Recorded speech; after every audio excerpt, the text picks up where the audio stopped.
Hypothalamus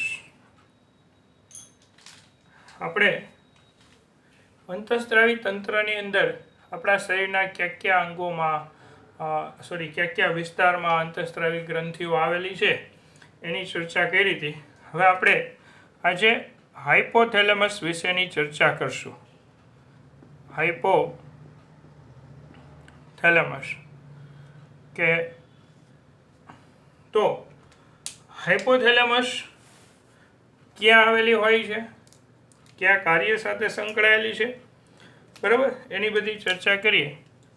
તો હાઇપોથેલેમસનું સ્થાનની ચર્ચા કરીએ તો હાઇપોથેલેમસ અગ્ર મગજમાં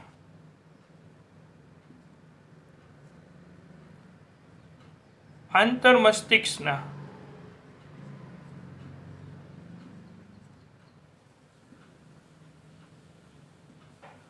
તળિયું બનાવે છે. મગજ 3 ભાગમાં વહેંચાઈ જાય છે. એક ભાગ છે અગ્ર મગજ છે, બીજો મધ્ય મગજ અને ત્રીજું પશ્ચ મગજ. એમાં હાઇપોથેલેમસ અગ્ર મગજમાં આવેલ હોય છે. મગજની રચનામાં આપણે જોઈએ ત્યારે આપણે ખ્યાલ આવે કે અગ્ર મગજની રચનામાં આંતરમસ્તિષ્ક, બૃહદ મસ્તિષ્ક અને ધ્રાણબીમ કે ધ્રાણકંદ નામની રચનાઓ આવેલી હોય છે. જેમાંથી આંતરમસ્તિષ્ક અગ્ર મગજનો એક ભાગ છે અને એની તળિયું બનાવવાનું કાર્ય હાઇપોથેલેમસ દ્વારા થાય છે. હાઇપોથેલેમસ ભૂખરા દ્રવ્યનું બનેલું હોય છે. હાઇપોથેલેમસ ભૂખરા દ્રવ્યનું બનેલ હોય છે. એટલે કે ભૂખરા દ્રવ્યની શ્વેત દ્રવ્ય અને ભૂખરું દ્રવ્ય મગજમાં આવેલા બે પ્રવાહી છે. એમાં હાઇપોથેલેમસ ભૂખરા દ્રવ્યનું બનેલું જોવા મળે છે. ત્યાર પછી હાઇપોથેલેમસ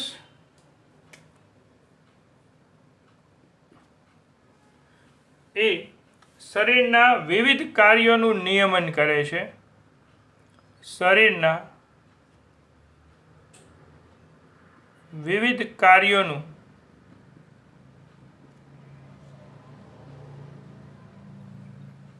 નિયમન કરે છે. શરીર દ્વારા થતા જુદા જુદા કાર્યોનું નિયમન કરવાનું કામ હાઇપોથેલેમસ દ્વારા થાય છે. હાઇપોથેલેમસ પાસે વિશિષ્ટ પ્રકારના ચેતાસ્ત્રાવી ચેતાકોષોથી બનેલા કેન્દ્રો આવેલા હોય છે. હાઇપોથેલેમસની એક લાક્ષણિકતા છે કે હાઇપોથેલેમસ પાસે ચેતાસ્ત્રાવી કોષો હોય છે.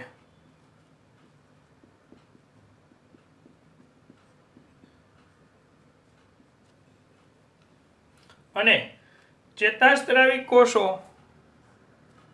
એ અંતઃસ્ત્રાવોનું નિર્માણ કરવાનું કાર્ય કરે છે. અંતઃસ્ત્રાવોનું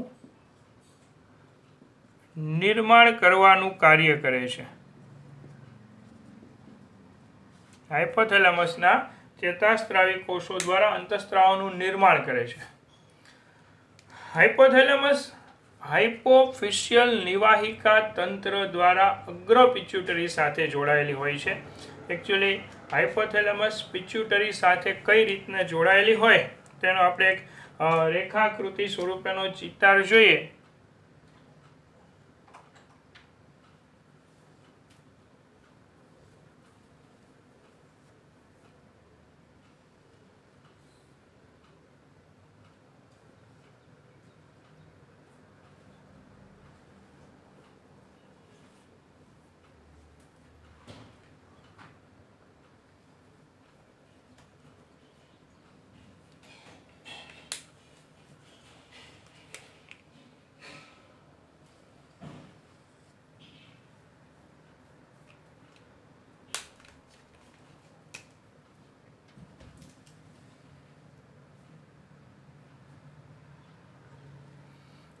આ પિટ્યુટરી ગ્રંથિ છે,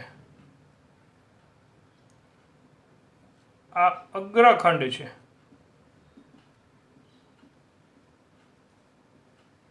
પિટ્યુટરી ગ્રંથિનો અગ્રખંડ છે અને આ પિટ્યુટરીનો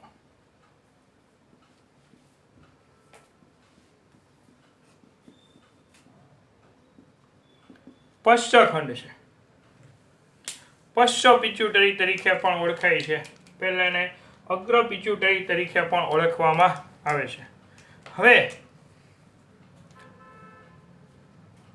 આ હાઇપોથેલેમસમાં આવેલા ચેતાકોષ છે. આ ચેતાકોષના શિખાતંતુ આ કોષકાય છે. આ ચેતાકોષનો અક્ષતંતુ છે.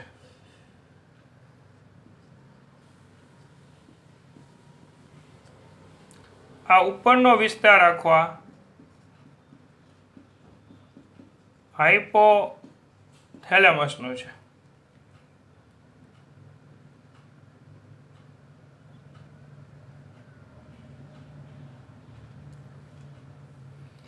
આ અક્ષતંતુના ચેતાંતો છે. જે અક્ષતંતુના ચેતાંતો જે વિસ્તારમાં આવેલા હોય છે એને હેરિંગ કાય તરીકે ઓળખવામાં આવે છે. હેરિંગ કાય. બરાબર. હવે અહીંયા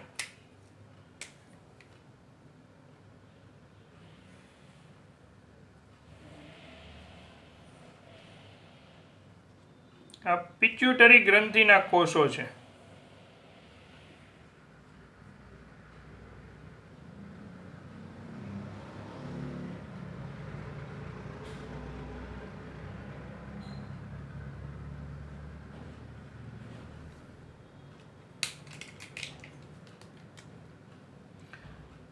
આ રુધિર કેશિકા છે.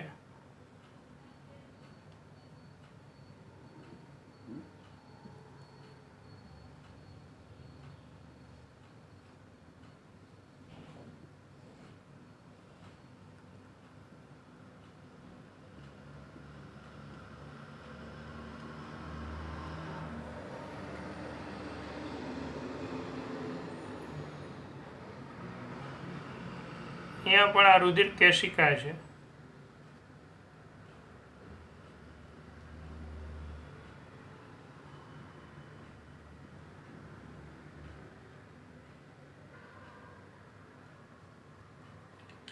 આ બધી કેશિકાઓ એકબીજા સાથે જોડાય અને ફરી પાછી શીરાનું નિર્માણ કરે છે.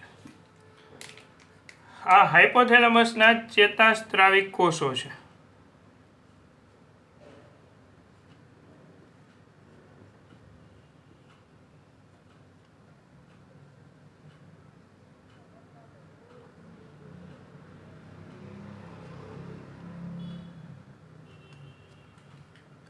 આ બે હાઇપોથેલેમસના ચેતાસ્ત્રાવિક કોષો છે. આ આખું નિવાહિકા પરિવહન કહેવાય.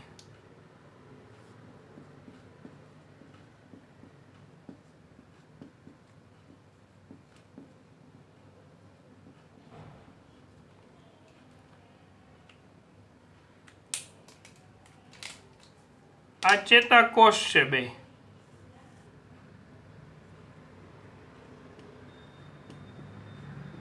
પણ કેવા કોષ? તો કે ચેતાસ્ત્રાવી કોષ.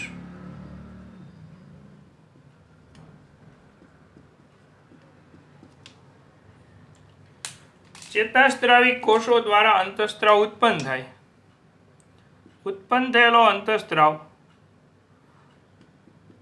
નિવાહિકા હાઇપોફિશિયલ ધરી નિવાહિકા મારફતે પિટ્યુટરી ગ્રંથિના અગ્રખંડને મળે.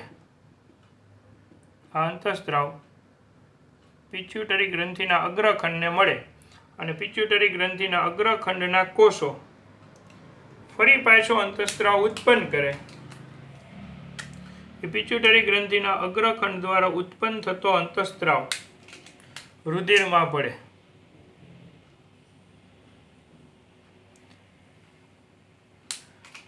હવે આ આખી રચના તમને જો દોરેલી છે એ સમજાય તો હું હવે તમને એનું આખું વર્ણન સમજાવું. રચના કઈ રીતના દોરી વિસ્તાર ખબર પડી ગઈ હોય તો આપણે એનું વર્ણનની અંદર આગળ વધીએ.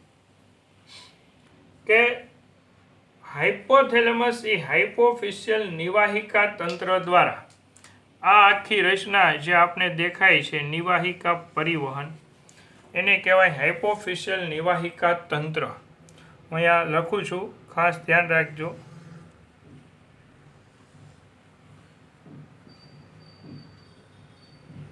હાઇપોથેલેમસ એ હાઇપોફિશિયલ નિવાહિકા દ્વારા અગ્ર પિટ્યુટરી સાથે જોડાયેલ છે. નિવાહિકા પરિવહન અથવા તો એને હાઇપોફિશિયલ નિવાહિકા તરીકે પણ ઓળખાય. અને હાઇપોફિશિયલ નિવાહિકા તરીકે પણ ઓળખવામાં આવે. બરાબર છે. અને હાઇપોથેલેમસ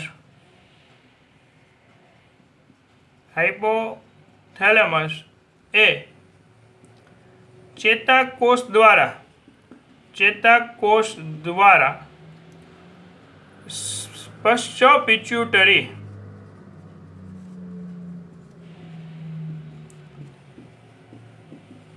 જોડાયેલ છે. હાઇપોથેલેમસ ચેતાકોષ વડે સીધા પશ્ચ પિટ્યુટરી દ્વારા, હાઇપોથેલેમસના ચેતાકોષો સીધા અગ્ર પિટ્યુટરી સાથે નથી જોડાયેલા. હાઇપોથેલેમસના ચેતાકોષો અગ્ર પિટ્યુટરી સાથે ડાયરેક્ટલી નથી જોડાયેલા. હાઇપોથેલેમસના ચેતાકોષો નિવાહિકા પરિવહન સાથે જોડાય. નિવાહિકા પરિવહન છે એ અગ્ર પિટ્યુટરી સાથે જોડે. બરાબર. પણ હાઇપોથેલેમસના ચેતાકોષો છે, હાઇપોથેલેમસના ચેતાકોષો સીધા પશ્ચ પિટ્યુટરી સાથે જોડાયેલા જોવા મળે છે. અને હાઇપોથેલેમસનું કાર્ય શું? તો કે હાઇપોથેલેમસ પિટ્યુટરીના અંતઃસ્ત્રાવોનું સંશ્લેષણ અને સ્ત્રાવનું નિયમન કરે છે. હાઇપોથેલેમસનું કાર્ય શું છે? તો કે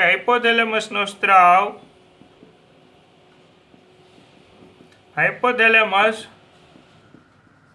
પિટ્યુટરીના સ્ત્રાવનું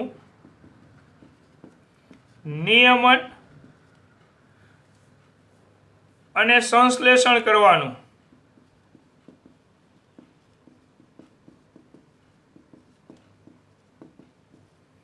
કાર્ય કરે છે. સંશ્લેષણના નિયમનનું કાર્ય, પિટ્યુટરીના સંશ્લેષણના નિયમનનું કાર્ય હાઇપોથેલેમસ દ્વારા થતું જોવા મળે છે.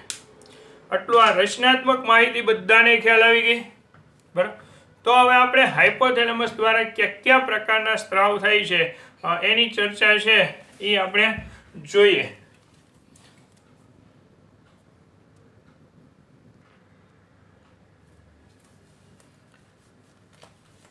આપણે હવે હાઇપોથેલેમસના કયા સ્ત્રાવ ઉત્પન્ન થાય છે અને એ પિટ્યુટરીના અંતઃસ્ત્રાવોનું કઈ રીતના નિયમન કરે છે એની ચર્ચા જોઈએ.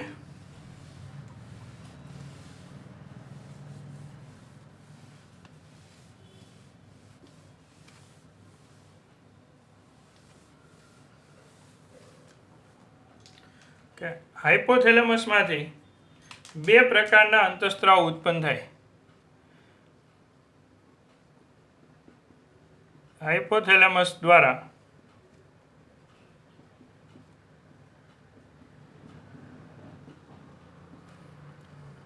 બે પ્રકારના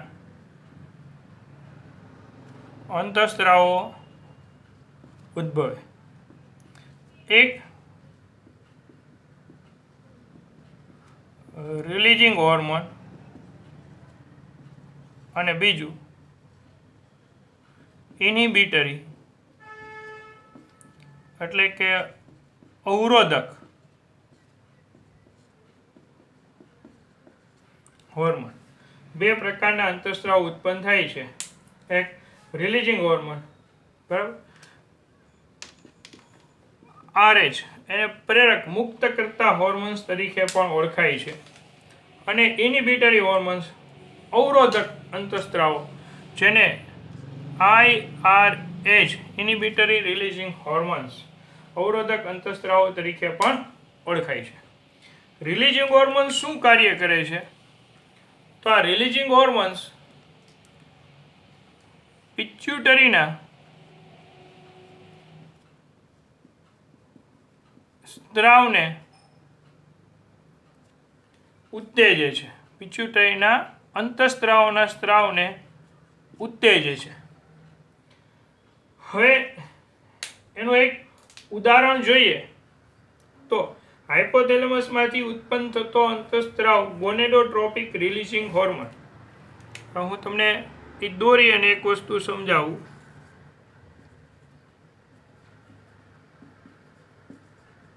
હાઇપોથેલેમસ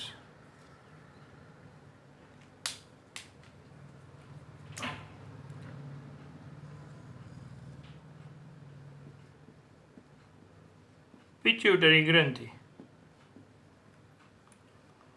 બરાબર. હવે પિટ્યુટરી ગ્રંથિનો ખાસ કરીને અગ્રખંડ હાઇપોથેલેમસમાંથી GnRH ઉત્પન્ન થાય. GnRH gonadotropin releasing hormones. GnRH નું પૂરું નામ છે ગોનેડોટ્રોપિન રિલીઝિંગ હોર્મોન્સ. આ GnRH પિટ્યુટરી ઉપર અસર કરે. નિવાહિકા શિરા મારફતે પિટ્યુટરી ગ્રંથિના કોષો પર GnRH અસર કરશે અને એની અસરના પરિણામે પિટ્યુટરી ગ્રંથિ દ્વારા Gnનો સ્ત્રાવ થાય. ગોનેડોટ્રોપિનનો સ્ત્રાવ થાય છે. ગોનેડોટ્રોપિન્સ જનનપિંડના અંતઃસ્ત્રાવો ગોનેડોટ્રોપિન્સને મુક્ત કરે છે પિટ્યુટરી ગ્રંથિ. એવી રીતના ધારો કે હાઇપોથેલેમસમાંથી GHRH નો સ્ત્રાવ થાય. GHRH એટલે growth hormone releasing hormone. GH એટલે ગ્રોથ હોર્મોન, RH એટલે રિલીઝિંગ હોર્મોન. GnRH પિટ્યુટરી ઉપર અસર કરે એના પરિણામ સ્વરૂપે પિટ્યુટરી GH નો સ્ત્રાવ કરે. GH અંતઃસ્ત્રાવનો સ્ત્રાવ કરે. બરાબર. હવે ત્યાર પછી હાઇપોથેલેમસમાંથી દાખલા તરીકે TSHRH નો સ્ત્રાવ થાય. Thyroid stimulating hormone releasing hormone. હાઇપોથેલેમસમાંથી TSHRH નો સ્ત્રાવ થાય તો TSHRH પિટ્યુટરીમાંથી TSH નો સ્ત્રાવ કરે. TSH નો સ્ત્રાવ કરે. એવી રીતના ધારો કે હાઇપોથેલેમસમાંથી ACTHRH નો સ્ત્રાવ થાય. ACTHRH તો ACTH પિટ્યુટરીના અગ્રખંડમાંથી ACTH નો સ્ત્રાવ કરશે. આમ હાઇપોથેલેમસમાંથી ઉત્પન્ન થતો રિલીઝિંગ હોર્મોન પિટ્યુટરી ગ્રંથિમાંથી જે તે અંતઃસ્ત્રાવને મુક્ત કરવાનું કાર્ય કરતો જોવા મળે છે. આટલું ખ્યાલ આવી ગયું. હવે હાઇપોથેલેમસમાંથી સોમેટોસ્ટેટિન ઉત્પન્ન થાય. જો હાઇપોથેલેમસમાંથી સોમેટોસ્ટેટિન ઉત્પન્ન થાય તો આ સોમેટોસ્ટેટિન છે એ GH નો સ્ત્રાવ અવરોધે. સોમેટોસ્ટેટિન એ GH નો સ્ત્રાવ અવરોધવાના કાર્ય સાથે સંકળાયેલું જોવા મળે. આટલું ખ્યાલ આવી ગયું. એવી રીતના દાખલા તરીકે હાઇપોથેલેમસમાંથી TSHRH ઉત્પન્ન થાય એટલે thyroid stimulating releasing hormone inhibitory hormones ઉત્પન્ન થાય તો એ TSH નો સ્ત્રાવ અટકાવે.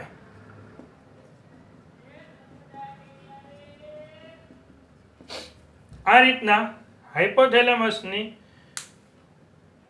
ઉત્પન્ન થતા રિલીઝિંગ હોર્મોન પિટ્યુટરીના અગ્રખંડને સ્ત્રાવ કરવા માટે પ્રેરે અને હાઇપોથેલેમસના ઇનિબિટરી અંતઃસ્ત્રાવ એ પિટ્યુટરી ગ્રંથિના જે તે સ્ત્રાવને અવરોધવાનું કાર્ય કરે અને હાઇપોથેલેમસના રિલીઝિંગ અંતઃસ્ત્રાવ પિટ્યુટરીના અગ્રખંડ ઉપર અસર કરે. પિટ્યુટરીનો પશ્ચખંડ સીધો ચેતાકોષ દ્વારા હાઇપોથેલેમસ સાથે સંકળાયેલો છે. એટલે હાઇપોથેલેમસના ચેતાકોષો દ્વારા ઉત્પન્ન થતા ઓક્સિટોસિન અને એડીએચ એ પિટ્યુટરીના પશ્ચખંડમાં ભરાવો પામે. હાઇપોથેલેમસ દ્વારા ઉત્પન્ન થતા ઓક્સિટોસિન અને એડીએચ એ પિટ્યુટરીના પશ્ચખંડોમાં ભરાવો પામતા જોવા મળે છે. તો આ હાઇપોથેલેમસની ચર્ચા હતી. અહીંયા આપણે હાઇપોથેલેમસની વાત પૂરી થઈ. બરાબર છે.